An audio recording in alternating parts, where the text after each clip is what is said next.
proposals out in the press. They've put their proposals out to our members. And I just want to be very clear that the proposals that they are putting out are misleading. The staffing language that they are proposing to us has what they kind of classify as wiggle room.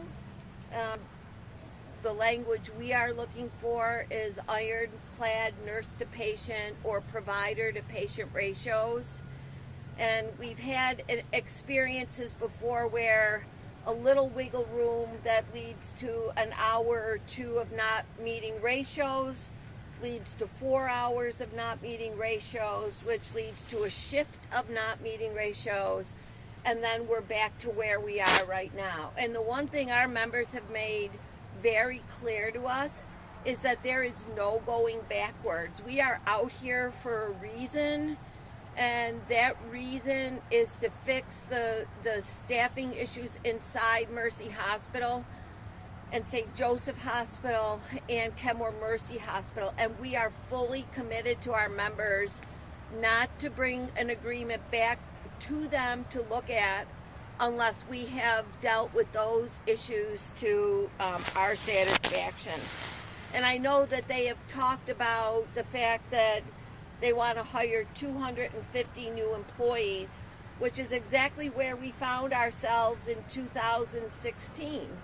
You know, they promised us that they were going to hire a certain number of employees, and they hit that number, and then once they hit it, things just deteriorated down to conditions even worse than they were before we started bargaining in 2016.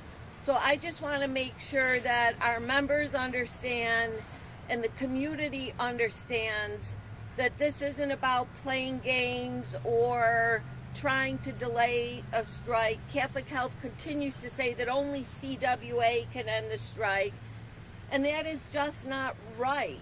They have the power to put a proposal on the table that will bring this strike to an end. They know exactly what we need and why we need it, and it's within their power to put that language on the table and bring the strike to an end.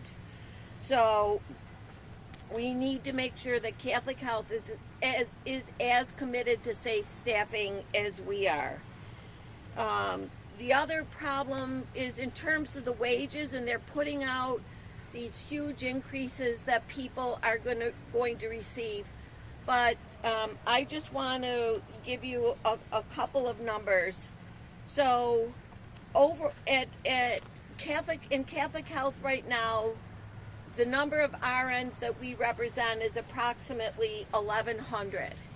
And their proposal would give less than a 3% increase to enough people so that they would have to get a partial raise and then a partial lump sum.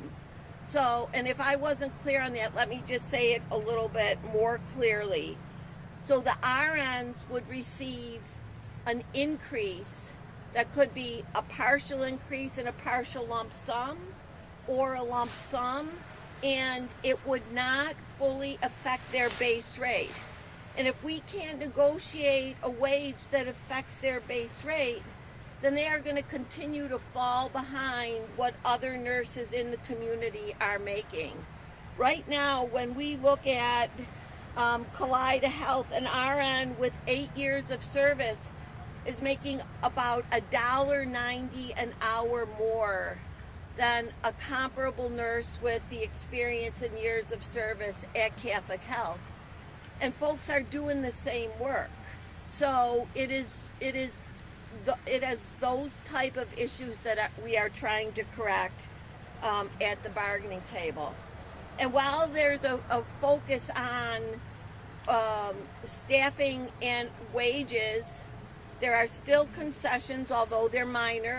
They have moved a number of concessions off the table, but there are still concessions on the table as it relates to co-pays for prescription drugs and doctor visits, other medical visits. There are still 34 open items on the bargaining table. It's not like we're just talking about staffing and wages. And if they're having difficulty putting the money on the table for wages, you would think that some of the language issues they would resolve in favor of the workers.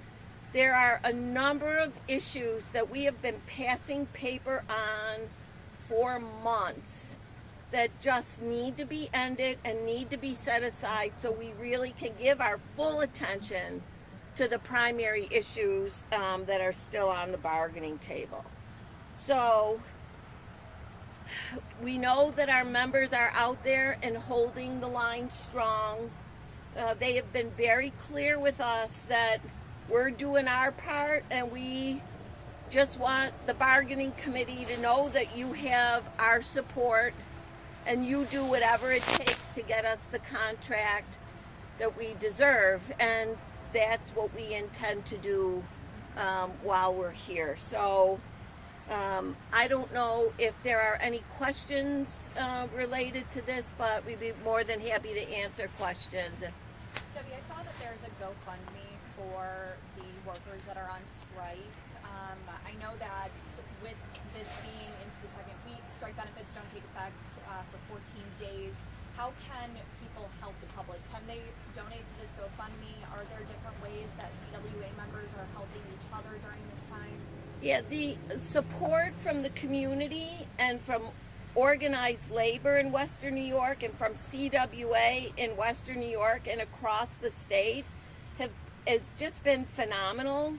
There's the GoFundMe page, but there's also a solidarity fund that Local 1133 has started. So if there are members that get into financial duress right away, we can help them. We want to make sure that no one loses a home or an apartment or a vehicle or suffers any kind of significant financial hardship if we have the ability to help them. So the local also started a little food bank in the office.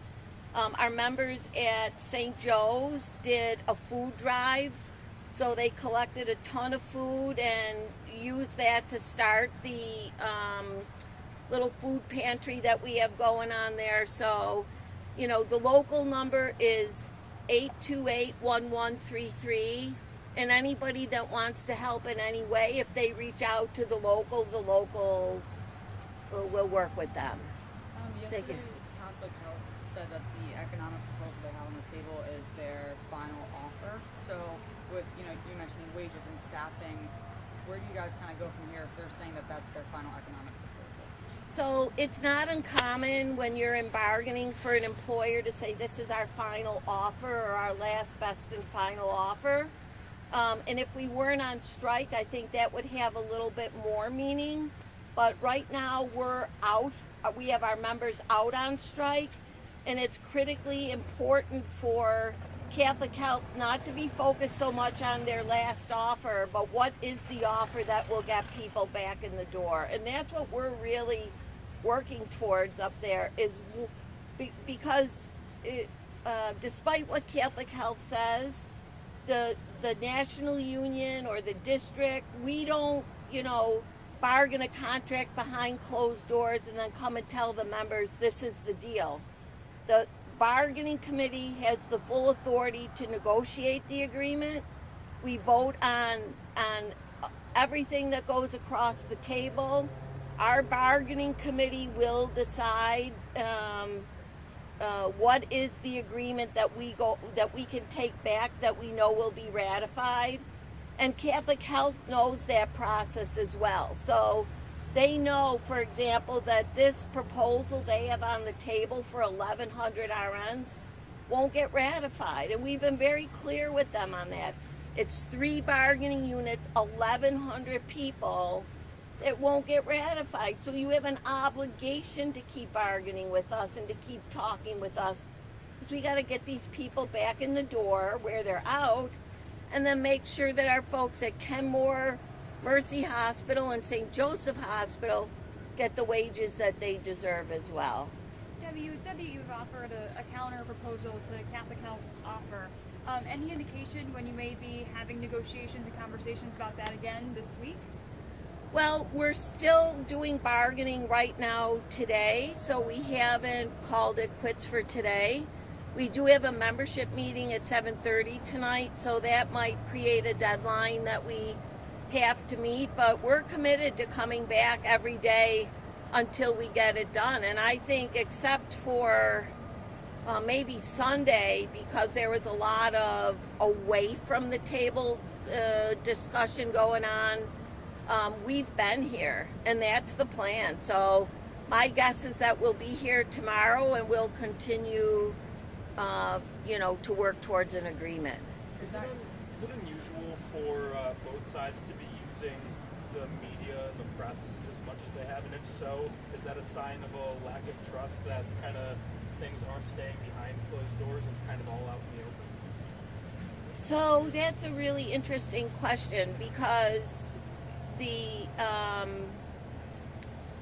press, once this becomes a story, really kind of follows us. So we are constantly being bombarded with calls for interviews and stories.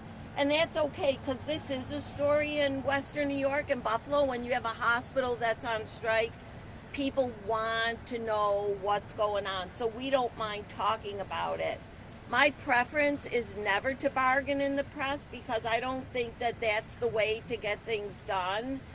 And I was actually somewhat distressed that the hospital is putting out so much detail in terms of what their proposal is, because you can't take 34 open items and 100 pages worth of proposals and put it in something this big and expect that it's going to be an honest depiction of what's actually going on in bargaining. And I think part of the hospital strategy is to create a wedge between, the leaders in the local and the district, and to make the members think that there's this wonderful offer out there and we're just not bringing it back for a vote. And that's just not true. So we know we have a very experienced bargaining committee, and I know these folks will know when the offer is there that'll get the deal done, get the strike over, our members will ratify, and that's when we'll bring it back. Is the union's counter proposal that you talked about in response to the economic proposal that Catholic Health has on the table? And if so, is that the union's final offer at this point? No, I mean, we do not have a final offer on the table. And as a matter of fact, when we gave them our economic package, we told them that we have room for movement, and we're totally committed to trying to figure out what is the most fair, equitable way. I don't want to say to spend the money, but to allocate the money that's there, and then look at the additional money that we'll need to get an agreement. But, we would never say we're done, this is our last, best, and final offer, or walk away from bargaining, because it's just not the role of the union. The role of the union, in all the years I've been doing this, is kind of, when the going gets tough, we just have to roll up our sleeves and work even harder than we have for all the months that we've been here. And I have to tell you, this bargaining committee has been incredibly dedicated to getting that job done. Our committee is awesome. They represent their membership well, and they make it very clear to me, sometimes in no uncertain terms, that we are not moving on this. We need this in order to get a contract. So it's a great group of people. They're doing a great job. And that counter proposal is a direct counter to their economic proposal? So there are economic components to our package proposal, yes. Now, I know that you said that safe staffing is something that's really important for you right now, and there was state legislation that was passed to try and fix the ratio within hospitals among nurses, or they could face fines. I know that hospitals have to draw up plans that show that they're doing this by July 2022. Are you guys advocating for something that the state is already working to change? The position that we've taken at the bargaining table is we're here. We have people elected to represent their members. Let's get the ratios negotiated, and then we have a year plus to work at implementation. So we were thrilled with the state legislation because it is the biggest step that we've taken towards getting nurse to patient and care provider to patient ratios. But you also can't ignore the opportunity that we have now to get it done and then spend 12 to 14 months trying to work and help Catholic Health get people in the door. And we've made it clear to them that we are committed to that. If we, can work out the language on ratios, that we all have something to be proud of, and that is something that we can hold up and tell people, come and work here, because these are the guarantees you're going to have on the floors. We're, obviously not in the room with you guys when you're doing these negotiations. I know that when you all first went back to the table after the strike began, you said that things were a little bit more respectful. What is it like in there now? Is tension higher or kind of the same? I would say the tension is a little bit higher. It's really tough to keep all of the emotion out of it because people have been working long and hard.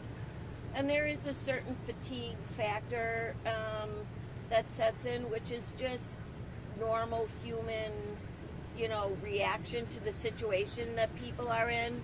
We always try and keep it respectful and to the point, but there are times when there's a little yelling and screaming because that also serves a point in negotiations as well. Excuse me. Any other questions or anything else? All right, if not, thanks very much, folks. We appreciate you taking the time to come out. Thank you. Yeah. Yeah.